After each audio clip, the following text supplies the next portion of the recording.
নমস্কার, আমি রেখা। আমার নতুন ইউটিউব চ্যানেল, সেটা কিন্তু কুকিং চ্যানেল, আর নাম হচ্ছে সিটি ভিল কুকিং। তো এটা আমার প্রথম ভিডিও কুকিং চ্যানেলের পক্ষ থেকে। আমার কিন্তু ব্লগ চ্যানেলও আছে, সেটা সিটি ভিল ব্লগস।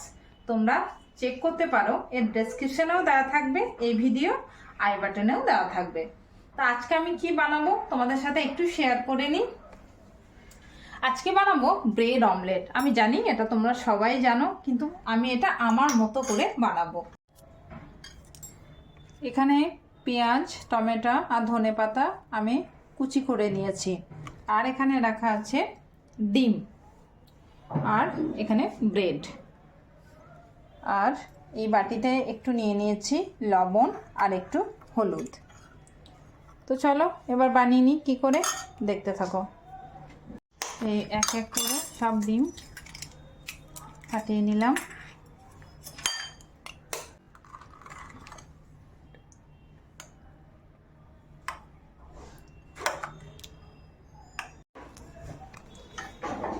এবার এইগুলো সব এই কুচি করে রেখেছিলাম, সেগুলো সব দিয়ে দিলাম। এবার ভালো করে মাখিয়ে নেব। একটু মেখে নিই। এগুলো সুন্দর করে মিশিয়ে নিয়েছি। এরপর আমি গ্যাসটা অন করে দিলাম, আর কড়াইটা আমার বসানোই আছে। একটু দিয়ে দেব অলিভ অয়েল, তাই তো বাবু? অলিভ অয়েল দিয়ে দিয়েছে। এবার মা দিয়ে দেবে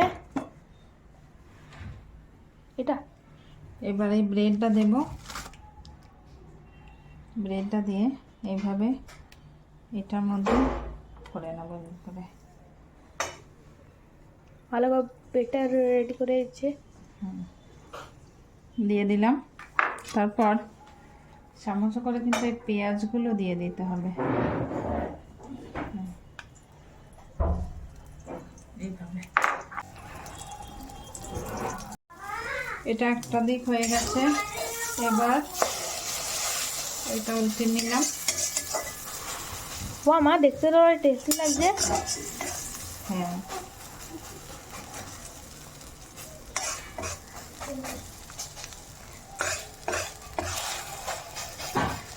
এটা কিন্তু সন্ধ্যাবেলার স্ন্যাক্স হিসাবেও তোমরা খেতে পারো।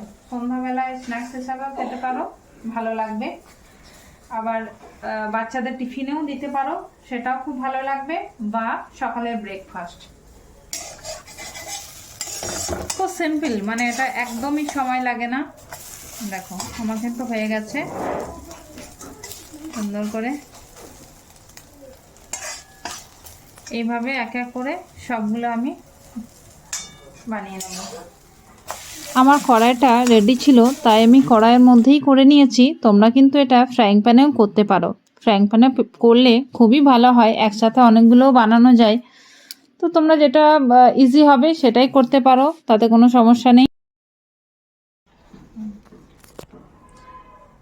আমার সব এগ টোস্টগুলো রেডি হয়ে গেছে। একটু সসও দিয়ে দিয়েছি, আর দেব একটু ব্ল্যাক পেপার। এদিকটা খুললে হবে না, এদিকটা উপর থেকে একটু ব্ল্যাক পেপার ছড়িয়ে দেব।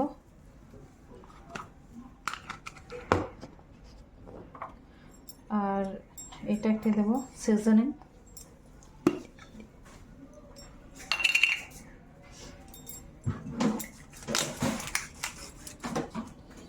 হয়ে গেছে, কমপ্লিট।